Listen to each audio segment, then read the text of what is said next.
নমস্কাৰ বন্ধু বান্ধৱীসকল, আজি আমি আলোচনা কৰিম হায়াৰ ছেকেণ্ডেৰীত কলা অথবা বিজ্ঞান শাখাত পাছ কৰাৰ পিছত কোনকেইটা কোৰ্চত আমি নামভৰ্তি কৰা উচিত বা কোনকেইটাত আমাৰ ভৱিষ্যতে নিযুক্তি পোৱাৰ ক্ষেত্ৰত বা নিজকে সংস্থাপন দিয়াৰ ক্ষেত্ৰত গতানুগতিক কোৰ্চৰ বাহিৰে আমাৰ সুযোগ আছে। প্ৰথমে আমি আলোচনা কৰিম কলা শাখাত হায়াৰ ছেকেণ্ডেৰী উত্তীৰ্ণ হোৱাৰ পিছত আমি কোনবিলাক কোৰ্চত আমি নামভৰ্তি কৰিলে গতানুগতিক BA কোৰ্চ বা MA কোৰ্চৰ বিষয়ে আমি ইয়াত আলোচনা নকৰোঁ, সেই বিষয়ে সকলোৱে জানে। গতিকে গতানুগতিক BA, MA অথবা BSc, MSc সেইবিলাকৰ বিষয়ে আপোনালোকে সকলোৱে নিশ্চয় জানে বুলি ধৰি লৈছোঁ। গতিকে তাৰ বাহিৰেও বেলেগ কি কোৰ্চ আছে যিবিলাকত যদি আমি নামভৰ্তি কৰোঁ, যিটো কোৰ্চ পঢ়িলে ভৱিষ্যতে আমি সংস্থাপন পোৱাৰ ক্ষেত্ৰত যথেষ্ট সুবিধা হ'ব। আপোনালোকে এতিয়া ৰিজাল্ট দিয়াৰ পিছত বহুতেই আপোনাক খবৰ কৰিবলৈ আহোঁতে বিভিন্নজনে বিভিন্ন পৰামৰ্শ দিব। তাৰ মাজত আপুনি কাৰ পৰামৰ্শটো ল'ব? আপুনি নিশ্চয় আপোনাৰ অভিভাৱক, আপোনাৰ শিক্ষক বা জ্ঞানী গুণী ব্যক্তিৰ পৰা আপুনি পৰামৰ্শ লৈ আগবাঢ়িব। আপোনাৰ যদি ডিচিশ্যন লোৱা ভুল হৈ যায়, গোটেই জীৱনটোতে আপোনাৰ খেলি মেলি হৈ যাব পাৰে। গতিকে যিকোনো ডিচিশ্যন কেতিয়াও আৱেগিকভাৱে নল'ব। সদায় ভাবি চিন্তি ধীৰ স্থিৰে আপোনালোকে ডিচিশ্যনবিলাক ল'ব। প্ৰথমে আমি আলোচনা কৰিম কলা শাখাত হায়াৰ ছেকেণ্ডেৰী উত্তীৰ্ণ হোৱাৰ পিছত কেনেধৰণৰ গতানুগতিক কোৰ্চৰ বাহিৰে আমি ল'ব পাৰোঁ। এতিয়া নতুনকৈ এটা খুব কোৰ্চ আহিছে এতিয়া আপোনালোকে জানে, যিসকল শিক্ষক হ'ব বিচাৰে ভৱিষ্যতে তেওঁলোকৰ কাৰণে ইণ্টিগ্ৰেটেড BEd কোৰ্চ।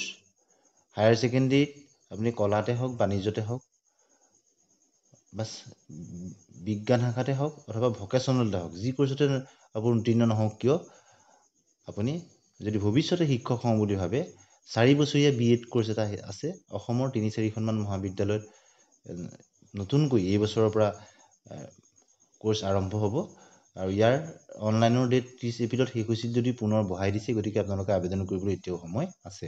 যিসকলে ভৱিষ্যতে শিক্ষক হ'ম বুলি ভাবিছে তেওঁলোকে ইণ্টিগ্ৰেটেড 4 বছৰীয়া BEd কোৰ্চটো কৰিব পাৰিব। তাৰ কাৰণে নেশ্যনেল লেভেলৰ এটা টেষ্ট দিব লাগিব, তাৰ অনলাইন হৈ আছে। গতিকে প্ৰথমে সেইটো কোৰ্চৰ বিষয়ে ক'ম। দ্বিতীয়তে BA ইন ইভেণ্ট মেনেজমেণ্ট, এইটো এটা খুব ভাল course. BA in event management কৰিব পাৰিব। চৰকাৰী চাকৰিৰ বাহিৰেও বেচৰকাৰী চাকৰিৰ সুবিধা থকা কোৰ্চবিলাকৰ কথা আমি আলোচনা কৰিম। ইয়াৰ উপৰিও আপোনালোকে কৰিব পাৰিব BA in visual arts and photography. যথেষ্ট স্ক'প আছে ফটোগ্ৰাফীৰ ক্ষেত্ৰতো। ইয়াৰ পিছতে BA in digital film making and animation. বৰ্তমান সময়ত এইবিলাক খুব popular course. BA in 3D animation and visual effects, ইও এটা খুব ভাল কোৰ্চ। বেচেলৰ অফ মেনেজমেণ্ট ষ্টাডিজ, মেনেজমেণ্টৰ যথেষ্ট স্ক'প আছে কোম্পানীবিলাকত। কেৱল মাত্ৰ চৰকাৰী চাকৰিতে আশা কৰি থাকিলে নহ'ব, বাহিৰৰ কোম্পানীবিলাকত যথেষ্ট ভাল চেলাৰি দিয়ে। গতিকে এনেকুৱা ধৰণৰ যদি বেচেলৰ অফ মেনেজমেণ্ট ষ্টাডিজ কৰে যথেষ্ট স্ক'প আছে। ইয়াৰ উপৰি বেচেলৰ ইন হোটেল মেনেজমেণ্ট, যথেষ্ট স্ক'প আছে। অসমৰ বাহিৰত যথেষ্ট স্ক'প আছে, অসমতো আছে, তথাপিতো অসমৰ বাহিৰত যথেষ্ট স্ক'প আছে। বহুতেই হোটেল মেনেজমেণ্ট কৰি ভাল চেলাৰি লৈ ভাল চাকৰি কৰি নিজকে সংস্থাপন ল'বলৈ সক্ষম হৈছে। ইয়াৰ উপৰি আপোনালোকে বেচেলৰ ইন কম্পিউটাৰ এপ্লিকেশ্যন কৰিব পাৰে। BCA, তাৰপিছত BCA কমপ্লিট হ'লে MCA কৰিব পাৰিব। আৰু BCA কৰিলে আপোনালোকে যদি চৰকাৰী চাকৰি পোৱাৰ যথেষ্ট সুবিধা থাকে। ইয়াৰ উপৰি BSW, bachelor in social work. গতিকে এই BSW কৰিলেও চৰকাৰীৰ লগতে বেচৰকাৰী বিভিন্ন চাকৰি পোৱাৰ সুবিধা থাকে আৰু যথেষ্ট ভাল salary. BMM, bachelor of mass media. গতিকে আজিকালি মাছ মিডিয়াৰ আপোনাৰ বিভিন্ন TV চেনেল, বিভিন্ন পৰ্টেল আৰু বিভিন্ন ধৰণৰ চৰকাৰী বেচৰকাৰী বিভিন্ন ধৰণৰ ডিজিটেল মিডিয়াই আপুনি চাকৰি পোৱাৰ সুবিধা থাকে। গতিকে বেচেলৰ অফ মাছ মিডিয়াও যথেষ্ট এটা পপুলাৰ কোৰ্চ। ইয়াৰ উপৰিও BTM, bachelor in tour and travel, বৰ্তমান সময়ত এই কোৰ্চটো যথেষ্ট জনপ্ৰিয়তা আছে। গতিকে এনেধৰণৰ গতানুগতিক কোৰ্চৰ বাহিৰে আপুনি কলা শাখাত উত্তীৰ্ণ হোৱাৰ পিছত আপুনি কৰিব পাৰিব। ইয়াৰ উপৰিও বহুখিনি কোৰ্চ আছে। ইয়াৰ ছোৱালীবিলাকে বিশেষতঃ নাৰ্ছিং কৰিব পাৰিব, তাৰ কাৰণে এণ্ট্ৰেঞ্চ দিব লাগিব। বিভিন্ন ধৰণৰ নাৰ্ছিঙৰ কোৰ্চ আছে, BSc নাৰ্ছিং আছে ছায়েন্সৰ কাৰণে। এতিয়া আমি কলা শাখাৰ পিছত এতিয়া ছায়েন্সৰ ক্ষেত্ৰত কি কি স্ক'প আছে সেই বিষয়ে আমি আলোচনা কৰিম। কলা শাখাৰ বিষয়ে ইতিমধ্যে ক'লোঁ।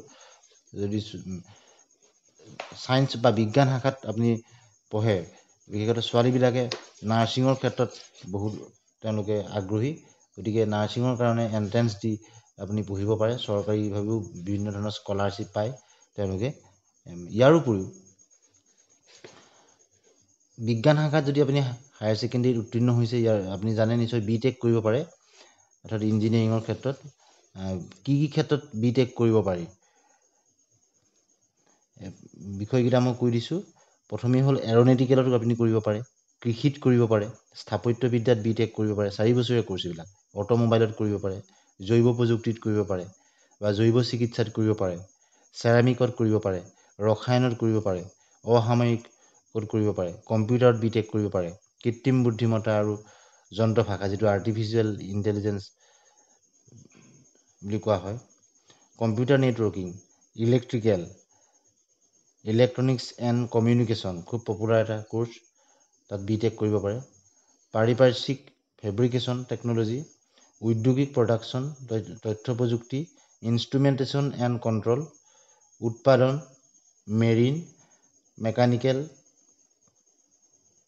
মেকাট্ৰনিক্স মেটাৰলজি মাইনিং পেট্ৰকেমিকেল প্ৰযুক্তি plastic power electronics printing technology বয়ন যাতায়াত এইবিলাকত আপুনি ছায়েন্সত যদি হায়াৰ ছেকেণ্ডেৰীত উত্তীৰ্ণ হয় এণ্ট্ৰেঞ্চ দিব লাগিব আৰু তাৰপিছত আপুনি ছিট পালে এইবিলাক কোৰ্চত ট্ৰেডত আপুনি BTech 4 বছৰীয়া কৰিব পাৰে এই বিষয়েও বহুতেই অৱগত ইয়াৰ উপৰিও কেইটামান ডিপ্ল'মা কোৰ্চৰ বিষয়ে কৈছোঁ যিবিলাক স্বাস্থ্য বিজ্ঞান আৰু পেৰামেডিকেলৰ ক্ষেত্ৰত আছে সেইখিনিও আপোনালোকে কৰিব পাৰে মেডিকেল লেব প্ৰযুক্তি যেনে ৰেডিঅ'লজি প্ৰযুক্তি নেত্ৰ চিকিৎসা সহযোগী এইবিলাক কোৰ্চৰ যথেষ্ট জনপ্ৰিয়তা এতিয়া আহিছে খালি হায়াৰ ছেকেণ্ডেৰী আপুনি ছায়েন্সত উত্তীৰ্ণ হ'ব লাগিব পুষ্টি বিশেষজ্ঞ আৰু খাদ্য পৰামৰ্শদাতা স্বাস্থ্য শিক্ষা শিশুকালীন যত্ন আৰু শিক্ষা dental mechanics dental hygiene physiotherapy physical medicine আৰু ৰিহেবিলিটেশ্যন এইটো খুব এতিয়া বৰ্তমান সময়ত